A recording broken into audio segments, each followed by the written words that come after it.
Thank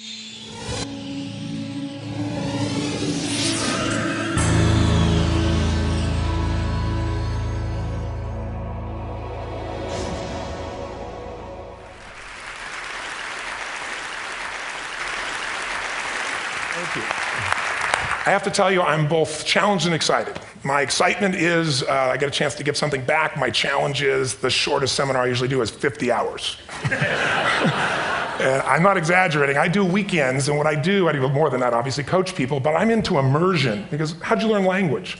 You didn't learn it by just learning principles. You got in it, and you did it so often that it became real. And the bottom line of why I'm here, besides being a crazy mofo, is that I'm really in a position, I'm not here to motivate you, obviously. You don't need that. And a lot of times, that's what people think I do, and it's the furthest thing from it. What happens, though, is people say to me, well, I don't need any motivation. And I say, well, that's interesting. That's not what I do. I'm the why guy. I don't know why you do what you do. What is your motive for action?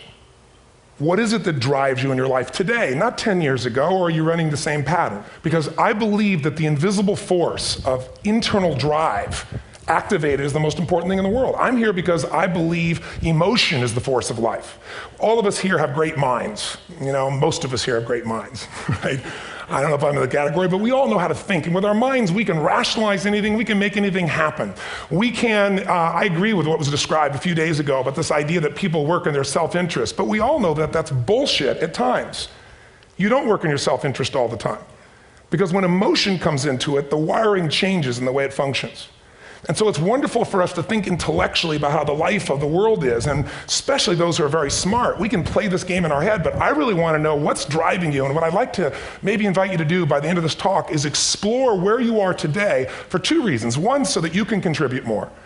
And two, so that hopefully we can not just understand other people more, but maybe appreciate them more and create the kinds of connections that can stop some of the challenges that we face in our society today. They're only going to get magnified by the very technology that's connecting us, because it's making us intersect. And that intersection doesn't always create the view of everybody now understands everybody and everybody appreciates everybody.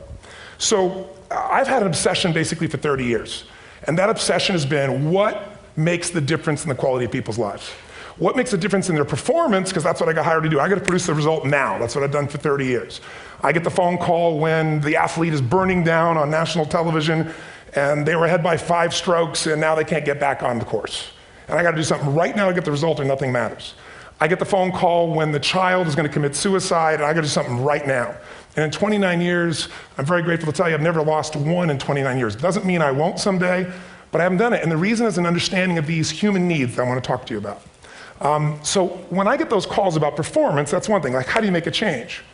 But also, I'm looking to see what is it that's shaping that person's ability to contribute, to do something beyond themselves.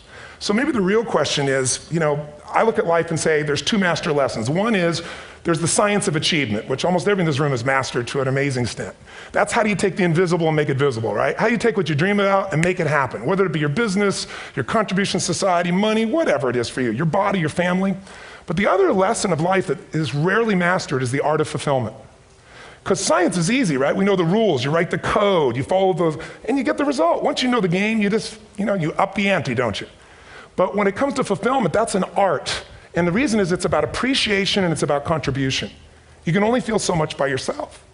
So I've had an interesting laboratory to try to answer the question of the real question, which is what's the difference in somebody's life if you look at somebody like those people that you've given everything to, like all the resources they say they need. You gave them not a $100 computer, you gave them the best computer. You gave them love, you gave them joy, you were there to comfort them.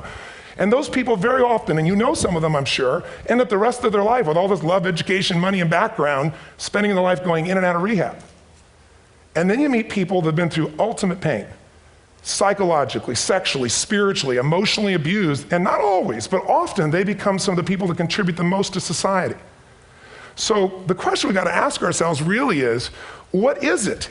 What is it that shapes us? And we live in a therapy culture. Most of us don't do that, but the culture is a therapy culture. And what I mean by that is the mindset that we are our past. And everybody in this room, you wouldn't be in this room if you bought that theory, but most of society thinks biography is destiny. The past equals the future. And of course it does if you live there. But what people in this room know, and what we have to remind ourselves though, because you can know something intellectually, you can know what to do and then not use it, not apply it. So really what we got to remind ourselves is decision is the ultimate power. That's what it really is. Now, when you ask people, You know, have you failed to achieve something? How many have ever failed to achieve something significant in your life? Say aye. Thanks for the interaction on a high level there. But if you ask people, why didn't you achieve something? Somebody who's working for you, you know, or a partner, or even yourself, and you failed to achieve a goal, what's the reason people say they failed to achieve? What do they tell you?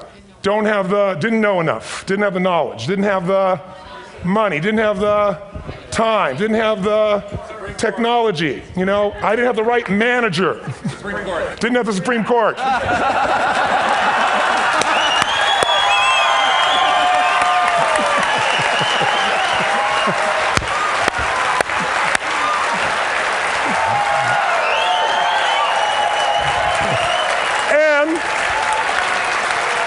And what do all those, including the Supreme Court, have in common?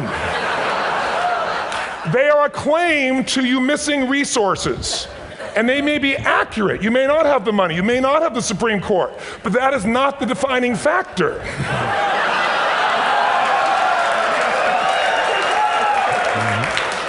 And you correct me if I'm wrong. The defining factor is never resources, it's resourcefulness. And what I mean specifically, rather than just some phrase, is if you have emotion, human emotion, something that I experienced from you day before yesterday at a level that is as profound as I've ever experienced, and if you'd communicated with that emotion, I believe you would have beat his ass and won.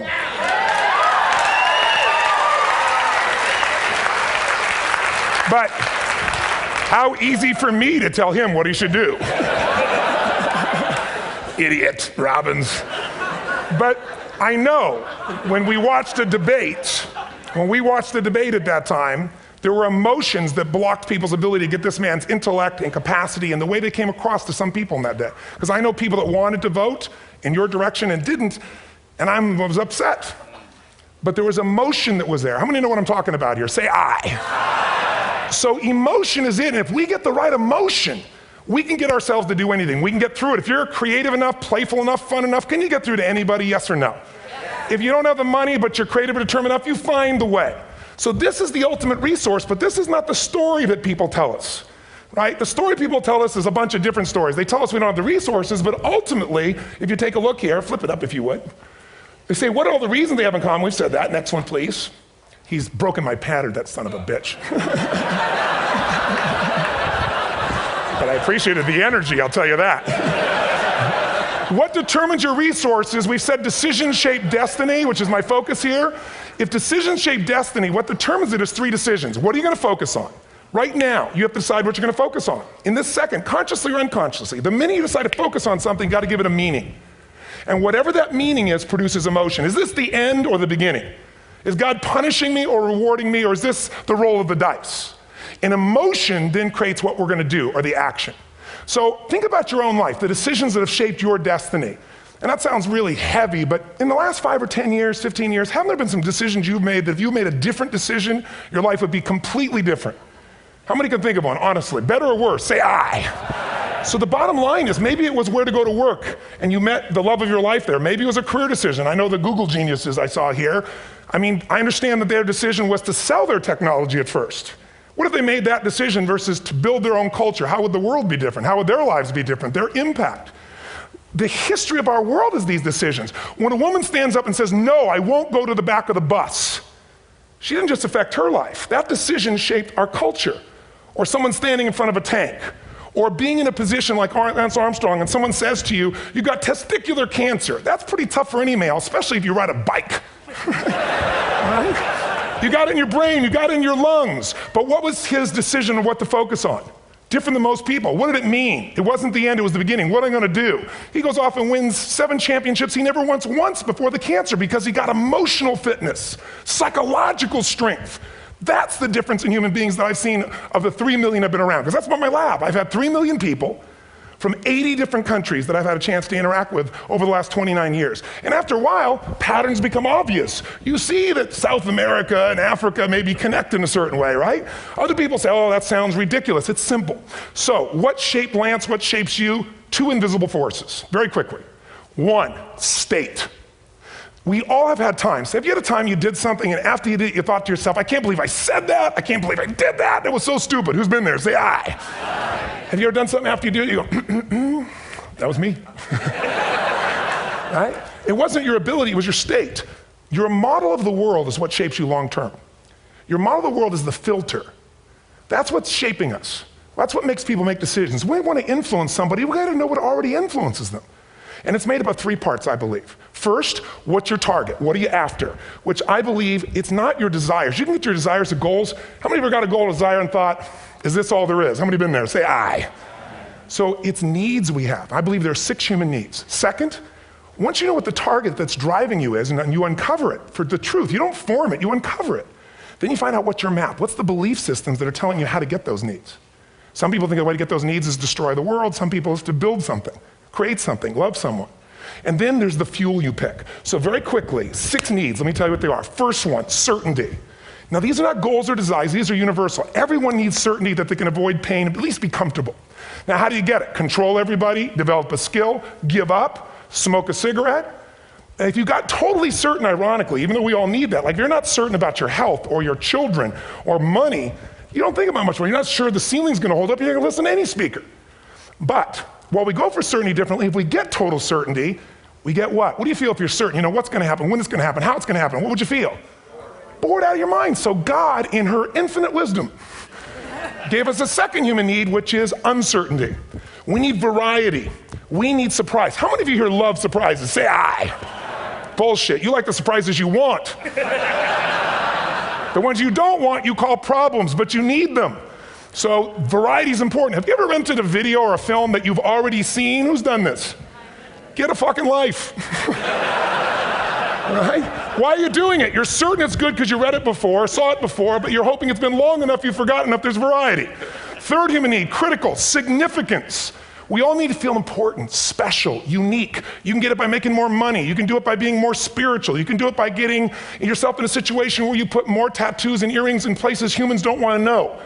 Whatever it takes. The fastest way to do this, if you have no background, no culture, and no belief in resources or resourcefulness, is violence. If I put a gun to your head and I live in the hood, instantly I'm significant. 0 to 10, how high? 10. How certain am I you're gonna respond to me? 10. How much uncertainty? Who knows what's gonna happen next? Kind of exciting, like climbing up into a cave and doing that stuff all the way down there. Total variety and uncertainty. And it's significant, isn't it? So you're willing to risk your life for it. So that's why violence has always been around and will be around unless we have a consciousness change as a species. Now you can get significance a million ways, but to be significant, you gotta be unique and different. Here's what we really need. Connection and love, fourth need. We all want it. Most people settle for connection because love's too scary. Don't want to get hurt. Who here has ever been hurt in an intimate relationship? Say aye. If you don't raise your hand, you'll have about other shit too, come on.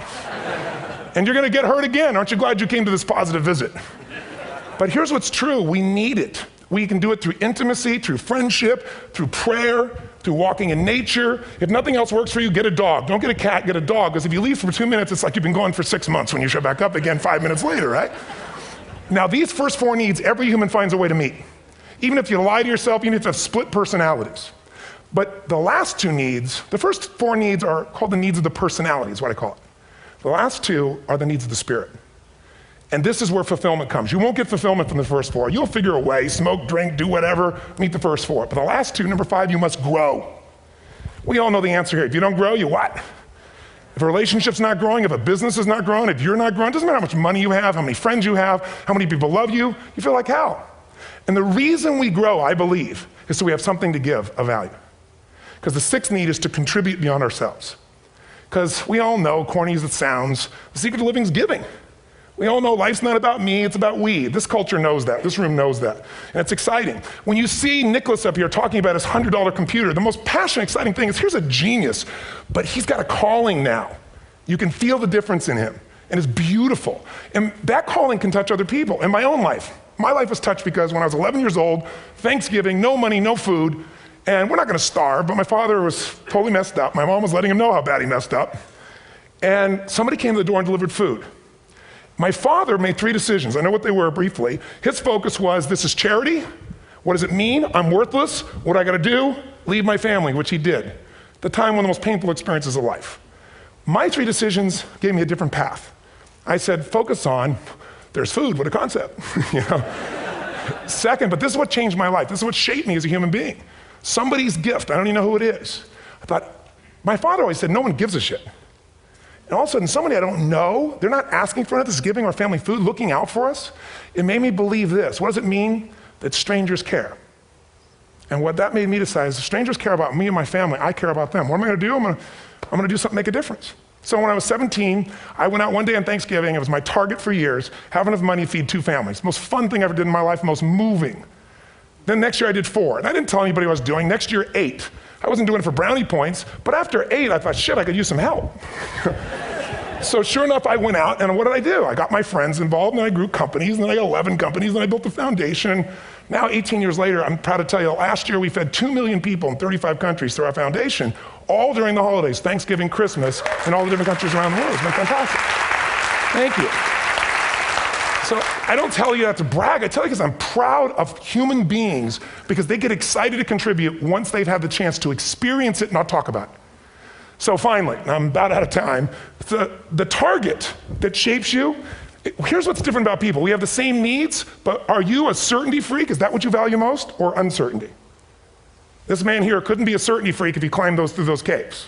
Are you driven by significance or love? We all need all 6, but whatever your lead system is tilts you in a different direction. And as you move in a direction, you have a destination or destiny. The second piece is the map. Think of that as the operating system tells you how to get there. And some people's map is, I'm gonna save lives even if I die for other people, and they're a fireman. Somebody else says, I'm gonna kill people to do it.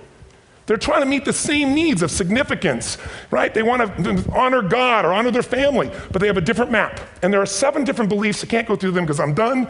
The last piece is emotion. I say one of the parts of the map is like time. Some people's idea of a long time is 100 years. Somebody else says is 3 seconds, which is what I have. And the last one I've already mentioned that felt you. If you got a target and you got a map, and let's say, I can't use Google because I love Macs and they haven't made it good for Macs yet. So if you use MapQuest, how many have made this fatal mistake of using MapQuest at some time? You use this thing and you don't get there. Well, imagine if your beliefs guarantee you can never get to where you want to go. The last thing is emotion. Now here's what I'll tell you about emotion. There are 6,000 emotions that we all have words for in the English language, which is just a linguistic representation, right? It changes by language. But if your dominant emotions, if I have more time, I have 20,000 people or 1,000, and I have them write down all the emotions that they experience in an average week. And I give them as long as they need. And on one side they write empowering emotions, the other is disempowering. Guess how many emotions people experience? Less than 12. And half of those make them feel like shit. So they got 5 or 6 good frickin' feelings, right? It's like they feel happy, happy, excited, oh shit, frustrated, overwhelmed, depressed. How many of you know somebody who no matter what happens finds a way to get pissed off? How many know somebody like this?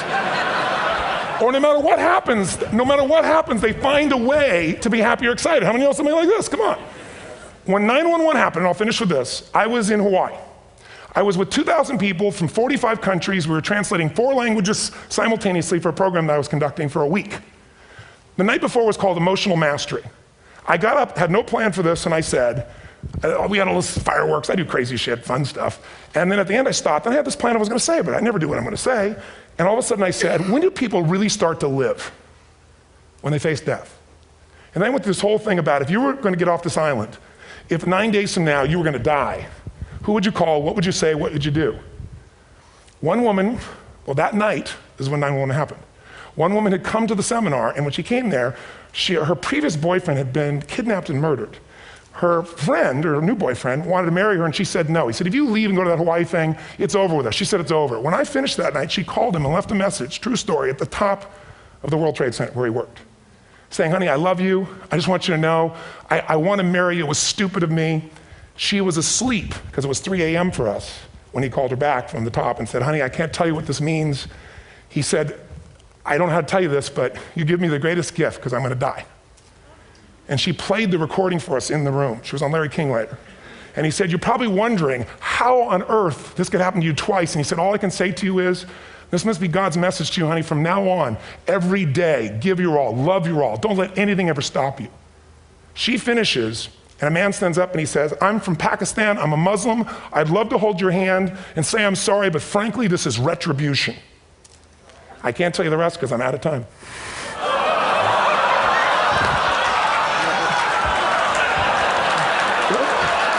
Are you sure? Finish the story.